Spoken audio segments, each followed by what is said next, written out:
Welcome right back to the Harry Samson YouTube channel. In case you are meeting this channel for the very first time, kindly hit the subscribe button, like this video, share your opinion with me in the comment section, and please don't forget to again share this video, like and subscribe.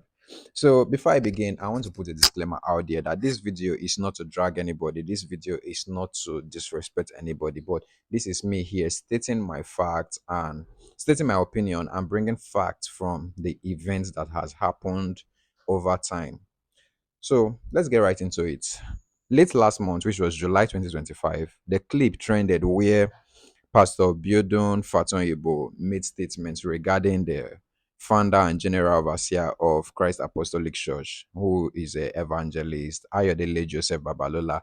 In his statement, he said, if the legacy or if the healings and everything that God did through Apostle Babalola were to be documented, they would far pass that of Smith Wigglesworth. Then, but at the end, he said, but at the end, there was no money. So all his grace just went like that. We are his children. I'm sure some of them will hate God. Now, when I saw the video, I wanted to make a response or a video in that regards, but something led to something, and I did not make the video. Then, at that point in time, I saw other videos like that of Reverend Kesina Isiri, who were refuting and rebuking what Biodun Fatoyinbo said. And sometimes, somehow, there were different factions. Some supported Reverend Kesina, some supported Biodun, some were calling Reverend Kesina a cloud chaser and stuff like that. But fast forwarded to August 2025, the Christ Apostolic Church, through the Director of Publicity, Pastor Adedayo, put out a press release where they corrected the impression of Pastor Biodun Fatoyinbo regarding the life of Apostle Ayo Babalola, his legacy, his children, and even touch at some point of the prosperity message where they reference the beautiful gate and the experience of Peter at the beautiful gates where he said, "Silver and gold I have none, but what I have I give to you. In the name of Jesus, rise up and walk." And at that point, will we be classifying the fact that for the fact that they never had money to give, doesn't mean their grace was reduced to zero. At this point, when the CSC dropped the press release, in my own opinion, I was thinking, okay, at this point in time, Pastor Biodun will come out, put out an apology, and the whole issue will die off like that. But then he actually come out to say something, which is a great thing. But when he came out, he put out a press release, and it is from the press release that I got two things I want to talk about in this video. Now, the first thing he said was this. He said, "Let me state, however, that at no time in the sermon did I refer to the children of the late apostle and father of faith in bad light. I would never do that. The raw copy of the message is online and this can be verified." Take note, he said the raw copy of the message is online and this can be verified.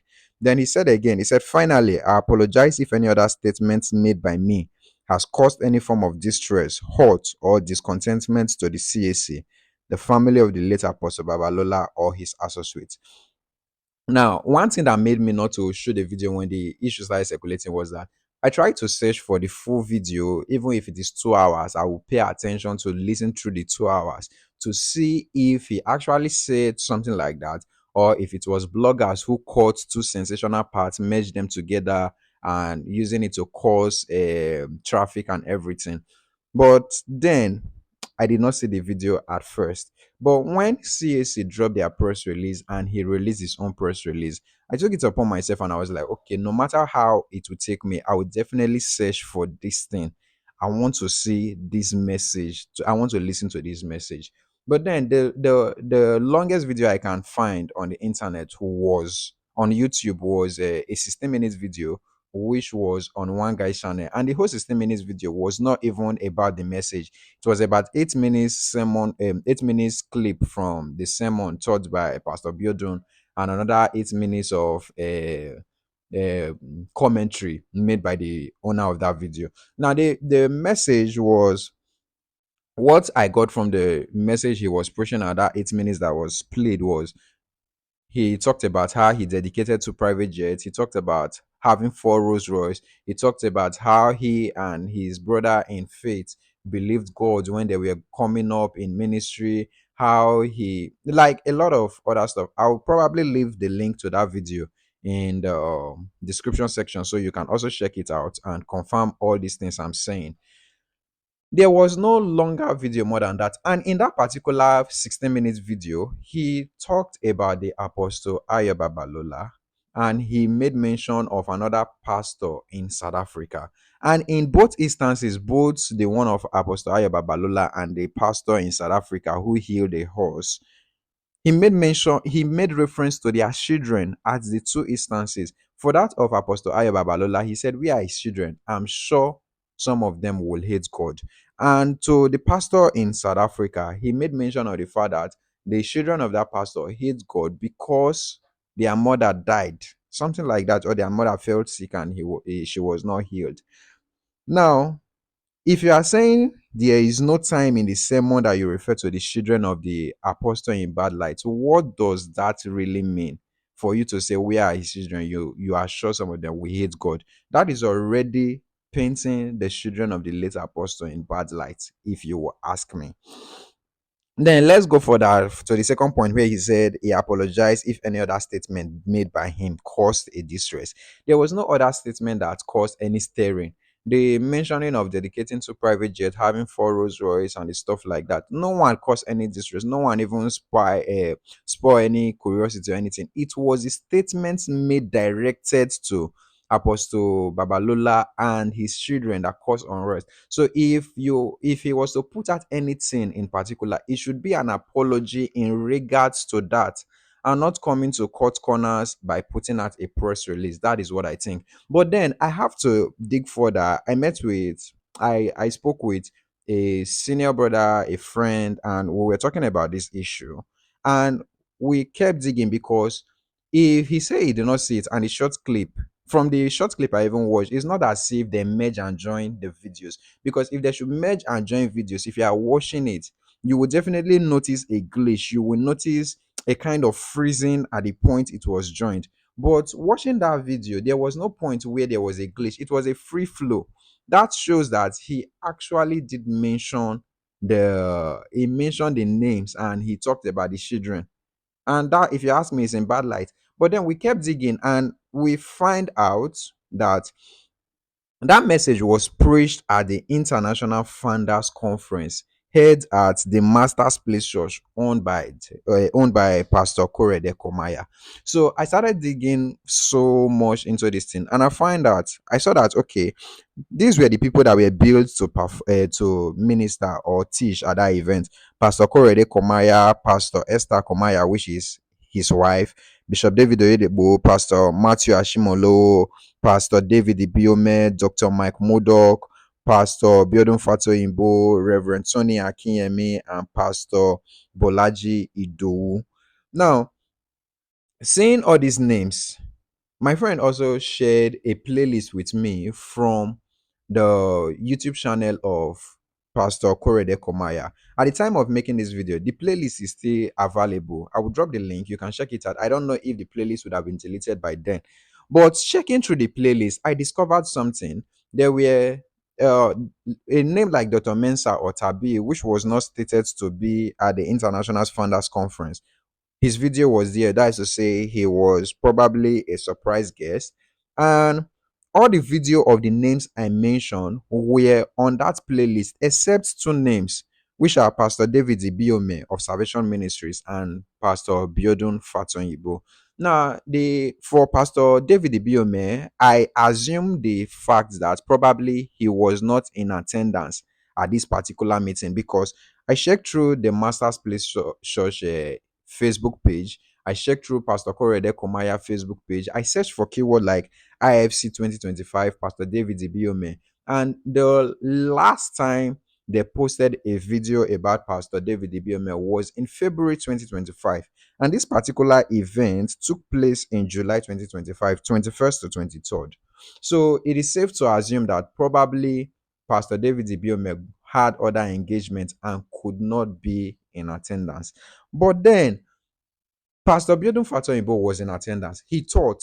there is video confirming that he taught. There are pictures of him being welcomed to the church by the church page and by Pastor Korede Komaya's page. But then, why exactly is his video not on that playlist? Now, if you should check on your screen now, I don't know if you can still access the playlist. You see a screenshot and you see the part I marked in red. You will see it states that one video is unavailable and it was hidden. That is to say, the people who uploaded the video has taken that video down. Now, the video was initially titled, let me get the title of that particular video. The video was titled Reverend Biodun Fatoyinbo, IFC 2025 Financial Flow in Ministry. It was posted by Korede Komaya. But at the time of making this video, if you should search for this thing, you won't see that video on YouTube and you won't see the message of Pastor Biodun Fatoyinbo on that playlist. And if you should look at your screen, if you should look at the screen properly and you look at the suit that Pastor Biodun is wearing, the inner shirt and the background, and you place it together with that of with the clip where he talked about Apostle Ayo Babalola and the rest of that cause issues that brought about press release from CAC and press release from himself, you will agree with me that the suits, the inner shirt, the background tallies. That is to say, that is the actual event, that is the actual conference where he made that statement. But if that is the statement and all of a sudden we can't find the full video online, and from the playlist is saying one unavailable video is hidden, how then do we validate the fact that he put out on the press release where he says the raw copy of the message is online and this can be verified? If it is online, if it can be verified, if it is not hidden, what are they trying to hide? What are they trying to take down? I don't know if I'm the one doing too much thinking or doing too much talking, but honestly, the whole point of this thing is this: there was no need for that press release. What should have happened is a proper apology, and taking out the video was actually even fine, because if it is a mistake that you admitted to and you apologize and you take down the video, it is fine. But what is expected was a proper apology, not a press release. And probably he would have even went to CAC headquarters, meet with the leaders of the church and discuss personally, and even the apology would have even contain images of him and the leaders of CAC to show that a reconciliation actually took place, and that would have been better rather than putting out this press release and even to the extent of saying the raw copy is available and it can be verified, whereas we can't find a full message other than the short clip we are seeing online. I don't know what you think about this. This is just my opinion. Let me know what you think about this whole thing in the comment section. Don't forget to like this video, whether you agree with my opinion or not. Don't forget to share this video. And finally, subscribe to my YouTube channel, please, so that I can grow and do more. So this is me signing out. Peace out. Bye.